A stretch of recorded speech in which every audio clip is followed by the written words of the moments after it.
الحمد لله الذي خلق كل شيء خلقه ثم هدى. الحمد لله الذي لا نحصي ثناء عليه وهو ما أثنى عليه نفسه. وأشهد أن لا إله إلا الله وحده لا شريك له، ونشهد أن سيدنا ومولانا محمدا عبده ورسوله. صدق الله العظيم.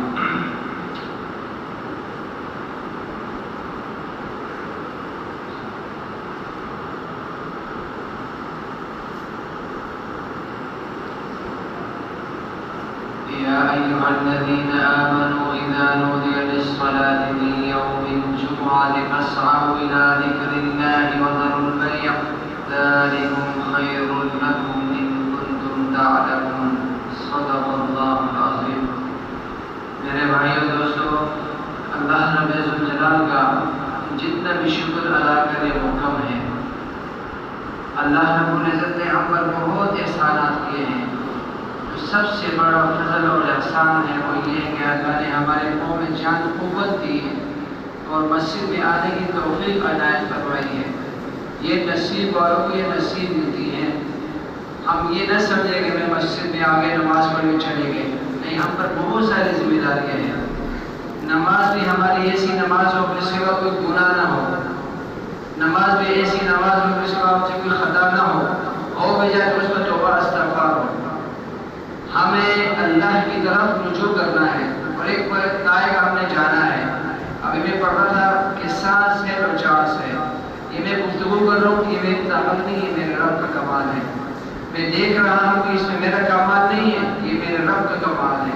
میں اس مٹھی کو بند کر رہا ہوں، یہ میرے طاقت کی کمال نہیں ہے، یہ میرے رب کا کمال ہے. میں بول رہا ہوں، اس بولنے میں قوت، طاقت اور لفظوں کی پہچان اللہ نے ڈالی ہے، میں نے نہیں ڈالی. ہم جتنے اللہ کی بڑائی بیان کریں گے، اللہ کی تخلیق کو بیان کریں گے اور اللہ کے سارے انعامات کو بیان کریں گے تو اللہ کی محبت ہمارے دلوں میں بیٹھے گی. آج ہم اپنی اولاد کی تعریف میں تھک جاتے ہیں، اپنے مال کی تعریف میں تھک جاتے ہیں اور اپنے دوستوں کی تعریف کرتے کرتے تھک جاتے ہیں. لیکن اللہ کی جتنی بڑائی بیان کرو گے اس بڑائی ختم نہیں ہوگی. ہمیں ہر وقت اللہ کا شکر ادا کرنا چاہیے. میرے بھائیوں، مختصر سی زندگی ہے. کیا کہے احباب، کیا کارے نمایاں کر گئے. بی اے کیا، نوکر ہوئے، پینشن بھی لی اور مر گئے. بی اے کیا، پی ایچ ڈی تک کر لیا، سب کچھ کر لیا، لیکن ایک دن وقت آئے گا سب ڈگریوں کو ختم کر کے وہ قبر میں چلا جائے گا. ساتھ کیا لے کے جائے گا؟ وہی نیک اعمال جو اس نے دنیا میں کیے اور ساتھ وہ نیک اعمال جو اس نے پیچھے چھوڑے ہیں. تو اس پر ہمیں اللہ کا شکر ادا کرنا چاہیے کہ وہ ذات سب سے اعلیٰ ہے، وہ ذات سب سے اعلیٰ ہے. اس کے بغیر ہم ایک قدم بھی نہیں اٹھا سکتے، ایک سانس بھی نہیں لے سکتے. ہاتھ تک اٹھانے میں ہم قادر نہیں ہیں اور پاؤں کے تک چلنے پر بھی ہم قادر نہیں ہیں. اللہ کا شکر ادا کرے کہ اللہ نے مجھے بولنے کی توفیق عنایت کی. اللہ کا شکر ادا کرے کہ اللہ نے مجھے بیٹی، بیوی، بہو، بیٹیاں سب پہچاننے کی اللہ نے مجھے توفیق عنایت کی. ان آنکھوں سے ہم اپنی ماں کو پہچانتے ہیں، ان آنکھوں سے ہم نے اپنی بچی کو پہچانتے ہیں، ان آنکھوں سے ہم نے اپنے استاد کو پہچانتے ہیں، انہی آنکھوں سے ہم مسجد کے راستے کو پہچانتے ہیں، انہی آنکھوں کی روشنائی سے ہم دن اور رات کی پہچان کرتے ہیں. یہ اللہ کا کتنا بڑا شکر ہے. ہاسپٹل میں جائیں وہ آپ کو نابینے ملیں گے، ہاسپٹل میں جائیں آپ کو گنگے بہرے ملیں گے، اپاہج لوگ ملیں گے. ان سے پوچھو کہ اس پاؤں کی قدر کیا ہے، ان سے پوچھو کہ ان کی آنکھوں کی بینائی کی قدر کیا ہے، ان سے پوچھو کہ اس کی زبان کے اندر جو اللہ نے ذائقہ لگا ہے وہ کیا ہے. قدر ان سے پوچھو جن کے پاس یہ نعمتیں نہیں ہیں. ہم اللہ کا شکر کیوں نہ ادا کریں، ہم اللہ کا فضل کیوں نہ ادا کریں کہ اللہ نے ہمیں سب کچھ عنایت کیا بغیر کسی پیسوں کے، بغیر کسی معاوضے کے، بغیر کسی محنت کے. یہ اللہ کون کر رہا ہے؟ بولو کون کر رہا ہے؟ دل سے بولو اللہ. کون کر رہا ہے؟ اللہ. سب کچھ اللہ کرتا ہے. دن میں روشنی ڈالنے والا اللہ، رات کو تاریکوں میں بدلنے والا اللہ، چاند تاروں کو بنانے والا اللہ، ان سے روشنی نکال کر گھروں میں ذائقہ ڈالنے والا اللہ. کون کر رہا ہے؟ اللہ. پانی کو زمین سے صاف شفاف، ہم اگر گھڑے میں پانی ڈالے گندا ہو جاتا ہے، اسی مٹی سے اوپر آ کر وہ پانی اللہ صاف چشمے کی طرح اللہ کو دے رہا ہے. اس کے باوجود ہم اللہ کا شکر ادا نہیں کر رہے. یہ کتنی بڑی ناشکری کی بات ہے. ہمیں ہر وقت میں اللہ کا شکر ادا کرنا چاہیے. یہ مت سمجھو کہ آج میرے پاس طاقت ہے، یہ مت سمجھو کہ میں مالدار ہوں، یہ سب ختم ہو جائے گا۔ فرعون بھی کہتا تھا کہ میں رب ہوں، نعوذ باللہ۔ وہ یہ نہیں کہتا کہ میرے پاس مال ہے، جائیداد ہے، سب کچھ کیا لے کر گیا؟ امت کے لیے ایک عبرت کے نشان بن گیا۔ آج مصر کے اندر پڑا ہوا ہے، لیکن ہم اسے سبق حاصل نہیں کر رہے۔ کیوں؟ ہم اپنے بچوں کو دنیاوی لیول پہ، اونچا لیول پہ لے کے جانا سمجھتے ہیں، لیکن جب کہ ہونا کیا چاہیے کہ ہم اس دین کے مقام پر اس کو اوپر لے کے جائیں۔ آج ہر ماں باپ کی خواہش ہے کہ میرا بیٹا، میری بیٹی، میری بہو، میری جو بھی اس کے ساتھ اس کا رشتہ ہے وہ اونچی مقام پہ چلی جائے، لیکن جب کہ ایسا نہیں ہے۔ ہمارے گھر کے اندر حضور علیہ السلام کی مبارک زندگی ہونی چاہیے، آپ علیہ السلام کا ایک ایک امر ہونا چاہیے۔ آج ہم نماز پڑھیں، اس پہ اللہ کا شکر ادا کریں، اس پہ اللہ کا شکر ادا کریں۔ ہم نماز نہیں پڑھیں گے تو کیا حال ہوگا ہمارا؟ میں یہ گزارش کروں گی جو میں مٹھی بند کر رہا ہوں، یہ کون کروا رہا ہے مجھ سے؟ کون کروا رہا ہے؟ بولو، کون کروا رہا ہے؟ اونچی آواز سے بولو، اللہ۔ یہی سب کچھ اللہ کر رہا ہے۔ اسپتال میں جائے، اب یہ میرے بھائی ہم موجود ہے، اس میں طاقت نہیں ہے، اس میں طاقت نہیں ہے، اس میں طاقت ہے، یہ کون کر رہا ہے؟ اللہ۔ ہمیں اس میں بھی اللہ کا شکر ادا کرنا چاہیے۔ ایک بزرگ تھا، رات کو سوتے وقت وہ کہتا تھا اللہم لک الحمد و لک الشکر۔ کیا کہتے تھے؟ اللہم لک الحمد و لک الشکر۔ پورے گھر میں یہ آواز گردان کی طرف پھینکتی تھی، اونچی اونچی آواز سے، اللہم لک الحمد و لک الشکر۔ اہلیہ نے پوچھا ہمیں سونے کیوں نہیں دے رہے؟ بار بار اللہم لک الحمد و لک الشکر۔ انہوں نے عرض کیا کہ سارے دن میں اپنی دنیاوی کام میں مشغول رہتا ہوں، اللہ نے مجھے کھانا کھلایا، اس وقت میں نے شکر ادا نہیں کیا۔ اللہ نے مجھے آنکھیں دی، بینائی دی، سب کچھ کیا، میں نے شکر ادا نہیں کیا۔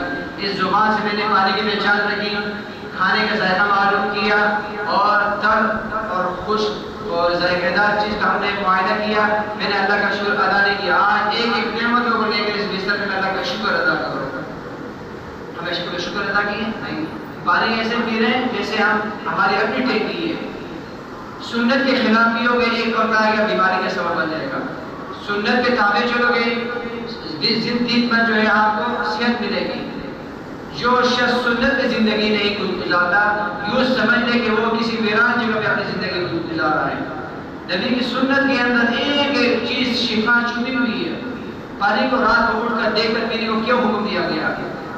ایک یہودی نے کہا کہ میں اس پہ عمل کرتا ہوں کہ مسلمان ایسا کیوں کہتے ہیں کہ رات کو پانی دیکھ کر جو پینے لگا اس میں کچھ زہریلی جانور تھے۔ نبی علیہ السلام نے ایک ایک سنت کی وضاحت کی ہے، ایک ایک سنت کی وضاحت کی، ہم نے اس کی قدر کی ہے۔ یہ باہر ملک میں، انگلینڈ میں ایک ملک ہے، اس میں ایک بہت بڑا تاجر ہے، اس کے ارد گرد سیکیورٹی ہے، ارد گرد کیا ہے؟ سیکیورٹی ہے کہ کوئی اس سے کوئی انگوٹھی نہ لے، یعنی مطلب کوئی اس کا جائیداد کوئی ضبط نہ کر لے، لیکن وہ کھاتا پاخانہ ہے۔ کیوں کھاتا پاخانہ ہے؟ نعمت ذائقہ زبان سے کھینچ لیا اللہ نے۔ پہچان نہیں ہوتی کہ سبزی ہے، کدو ہے، گوشت ہے، ڈنڈے ہے، اس کی پہچان نہیں ہے، اپنا ہی پاخانہ خود کھاتا ہے۔ اب اللہ کا شکر ادا کرے کہ اس زبان سے ہم نمک کو پہچان لیتے ہیں، گھی کو پہچان لیتے ہیں، پانی کو پہچان لیتے ہیں۔ ایک چھوٹا سا ٹکڑا ہے، جیسے حضرت انس رضی اللہ عنہ نے فرمایا، اے انس اس زبان کو لگام دو، اس زبان کو کنٹرول میں رکھو، پورے اہل علاقہ میں خوش اخلاق بن جاؤ گے، ادب والے بن جاؤ گے، اگر اس کو چھیڑو گے تو سب کو چھوڑ دو گے۔ اس لیے فرمایا کہ نبی کی سنتوں کے اوپر اپنی زندگی گزارنے کی کوشش کیا کرو۔ آج ہم نے قرآن ہاتھ میں تو لیا، پڑھا، لیکن عمل نہیں کیا، پھر کہتے ہیں گھر میں پریشانی ہے، گھر میں تنگی ہے، گھر میں یہ ہے، گھر میں جھگڑے ہو رہے ہیں۔ جو شخص گھر میں داخل ہوتے ہوئے سلام نہیں کرے گا اور نہیں لکھ کے دے تو اس کے گھر میں لڑائی ہوگی۔ جو سلام داخل ہوگا کرے گا، قل هو اللہ احد پڑھے گا، کہ درود شریف پڑھے گا، اس کے گھر میں فاقہ بھی ہوگا تو فاقہ ختم ہو جائے گا۔ لڑائی جھگڑی ہوگی تو وہ محبت میں بدلے گی انشاءاللہ تعالی۔ آپ نے کبھی سوچا ہے؟ ادھر میں اور آپ بیٹھے ہوئے، صبح میں پڑھا تھا آنتری ہے یہاں پر ہے، یہ فلانی جگہ یہاں پر ہے، فلانی میں نے اس پرسن سے پکچریں لی ہیں، یعنی کہ انسان کے وجود کے اندر گردے کتنی بڑی قیمتی چیز ہے، آنکھیاں آنتوں کیا چیز ہوتی ہے، یہ کتنی بڑی مضبوط چیز ہے، یہ کتنی ہوتی ہے، کتنی بڑی قیمتی چیز ہے، اگر ختم ہو جائے تو لاکھوں میں ملتی ہے، گردہ فیل ہو جائے تو لاکھوں میں ملتی ہے۔ اس کی قدر کرو اپنی جانوں کی. صبح اٹھ کر سبحان اللہ الحمدللہ اللہ اکبر 33 اور 34 دفعہ پڑھا کریں. اور اپنے جسم کا صدقہ نکالا کریں 365 دفعہ اللہ اکبر کہہ دو گے ایک جوڑ کا صدقہ ادا ہو جائے گا. ضروری نہیں کہ آپ اس کی جگہ پیسے دو گے. 365 دفعہ اللہ اکبر سبحان اللہ 3 دفعہ جتنا بھی آپ کا دل کرے پڑھیں. ہم نے کبھی ذکر کی طرف توجہ نہیں کی. جیسے قرآن کے اندر آتا ہے اذا وقعت الواقعہ لیس لوقعتها کاذبۃ خافضۃ رافعہ. چھوٹی سی صورت ہے 1.5 صفحے کی. یہ عبداللہ ابن مسعود رضی اللہ تعالیٰ عنہ کے پاس وقت کے امیر نے آ کر کچھ رقم دی ہے. یہ اپنے پاس میں گیا تو اپنے گھر کے اندر فاقہ ہے. کیا ہے فاقہ ہے یعنی رزق کی تنگی ہے. فرمایا یہ اپنے بچوں پہ خرچ کرو. انہوں نے بڑی زبردست جملہ ارشاد فرمایا عبداللہ ابن مسعود. یہ اہل صحابہ کے سمجھ کے مفتی ہے. جیسے بڑا مفتی ہوتا ہے نا صحابہ کرام یہ بڑے مفتی تھے. آپ نے فرمایا بڑا بہترین جملہ ارشاد فرمایا کہ میں نے اپنی بیٹیوں کو سورہ واقعہ یاد کروایا. جب سے ہم نے پڑھنا شروع کیا آج تک ہمارے گھر میں فاقہ نہیں ہو گیا. آپ کے دراہی میں واپس لے جائیں ہمیں نہیں اس کی ضرورت. جو کوئی پڑھے تو صحیح سورہ واقعہ. صبح نماز میں جو سورہ یاسین پڑھے گا اللہ فرماتے میں سارے دن بھر کے کام کے ساتھ میں ان کے ساتھ مشغول ہوں گا. میں اپنے ذمہ دوں گا. کوئی پڑھتا سورہ یاسین. سورہ ملک جو پڑھے گا عذاب قبر سے لوٹائے گا. جو سورہ دخان پڑھے گا قرآن کے اندر یہ سورت ہے ایک بھی لفظ کوئی نہ آگے کر سکتا ہے نہ پیچھے کر سکتا ہے نہ اس میں کوئی انحراف کر سکتا ہے. قرآن کے اندر فَأْتُوا بِسُورَةٍ مِّن مِّثْلِهِ فرمایا کہ جو سورہ دخان کی تلاوت کرے گا قبر کے اندر جب اس کا حساب و کتاب ہوگا یہی قرآن جھگڑے کی صورت میں منکرین کے پاس آئیں گے. لیکن کے بعد جو فرشتے حساب کتاب ہے یہ میرا عمل ہے. جھگڑا ہوگا اللہ کے پاس فیصلہ جائے گا. اللہ کے پاس فیصلہ جائے گا. قرآن کہہ گیا تو مجھے قرآن سے نکال دو یا اس بندے کو بخش دو. کیوں یہ مجھ سے محبت کرتا تھا مجھے روزانہ پڑھتا تھا. سورہ دخان کی معمول بنائیں. کوئی پڑھتا ہے نہیں. سورہ اخلاص 3 دفعہ پڑھنے پر کتنے قرآن کے ثواب ملتا ہے. کوئی پڑھتا ہے نہیں. حدیث شریف کہتا ہے کہ اللہ کے نبی صلی اللہ علیہ وسلم نے ارشاد فرمایا کہ جو میری سنتوں کے اوپر اپنی زندگی بسر کرے گا مشکلیں آئیں گی مشقتیں آئیں گی لیکن 100 شہیدوں کا ثواب بھی اس کو ملے گا جو زندہ کرے گا میرے سنتوں. 100 شہیدوں کا شہید کتنا بڑا جاتا ہے کبھی سوچا نہیں. میں اور آپ یہاں پر بیٹھے سانس لے رہے نا سانس اس پہ ایک یہی سانس اللہ سے بار بار اجازت لے رہا ہے میں اس کے واپس جاؤں یا واپس نہ جاؤں. ہم سانس دن میں کتنی دفعہ لیتے ہیں کبھی شکر ادا کیا نہیں. اگر سانس بند ہو جائے تو آکسیجن لینا شروع ہو جاتا ہے. لوگ کیا کہتے ہیں اس کو ICU میں لے کے جاؤ. سب دعا و فکر میں لگ جاتے ہیں جی بھائی بیمار ہے باپ بیمار ہے والدہ بیمار ہے. کبھی شکر ادا کیا نہیں. ہمیں اللہ کا شکر ادا کرنا چاہیے. حضور علیہ السلام کے دنیا میں آنے کا مقصد کیا تھا. یہی تو مقصد تھا کہ میرا امت جہنم سے بچ کر جنت میں جانے والا بن جائے. میں خود آپ کو بتاتا ہوں 2011 میں سال کی جماعت میں 4 صوبے میں ہماری تشکیل ہوئی. سب سے جو زیادہ نعوذ باللہ دین کی کمی ہے وہ سندھ کے اندر ہے اور بلوچستان کے اندر. سگا بیٹا اپنی ماں کے ساتھ بدکاری کر رہا ہوتا ہے. اس کو فضل اس کو اس کی حقیقت کا نہیں پتا کہ ماں کی شان کیا ہے. سگا بیٹا اپنی ماں کے ساتھ بدکاری کر رہا ہوتا ہے. فخر سے بچتے ہیں. ہمیں اللہ کا شکر ادا کرنا چاہیے. ہمارے دل میں ہماری ماں کی عزت ہے ہماری بیٹیوں کی عزت ہے. کسی محلے میں جائیں بعض عورتوں کو مردوں کو کلمہ صحیح پڑھنا نہیں آتا. یہ ہماری کمزوری ہے. بعض کو تو نماز پڑھنا آتا ہے نماز کو صحیح طریقے کے ساتھ پڑھنے نہیں آتا. جیسے قرآن میں آتا ہے قل هو اللہ احد. قل کا معنی یہ امر کا صیغہ ہے کہ کہو کہ وہ اللہ ایک ہے. اگر قاف کی جگہ آپ نے کاف پڑھ لیا کھو وہ اللہ ایک ہے نماز بھی فاسد ہو گئی اور نماز بھی ٹوٹ گئی معنی بدل گئی. ہمیں اپنے قرآن کو اتنا پڑھیں ہم پہ فرض ہے. فرض واجب نہیں ہے فرض ہے کہ ہم اس کو قرآن کو کم از کم نماز کے اندر صحیح تو پڑھیں.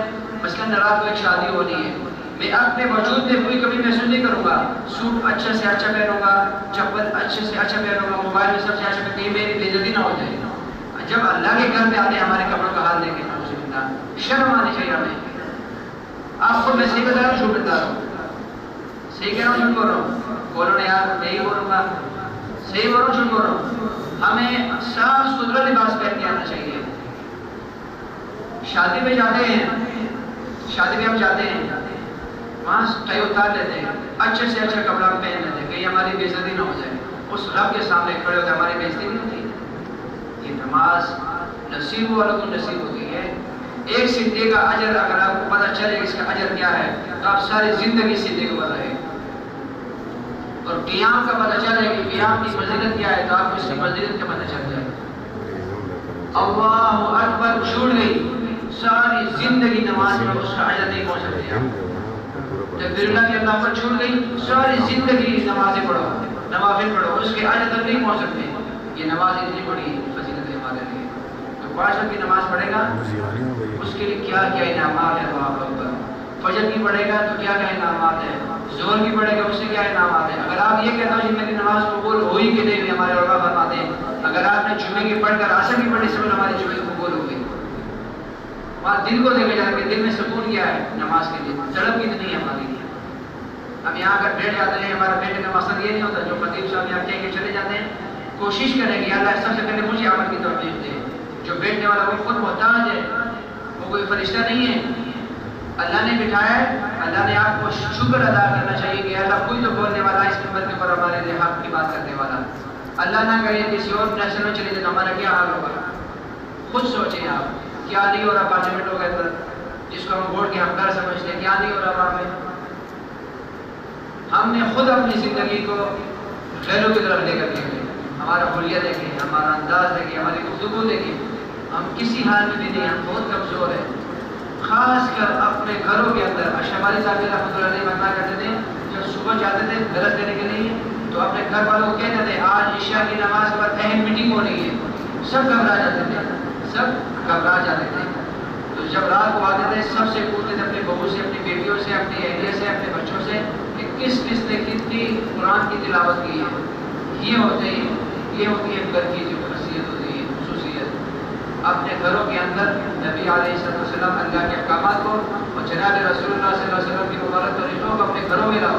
خاص کر اپنے وجود میں لے آؤ. وجود میں لاؤ گے ساری زندگی گزر جائے گی. نہیں لائیں گے کیا ہوگا نقصان ہمارا ہی ہے.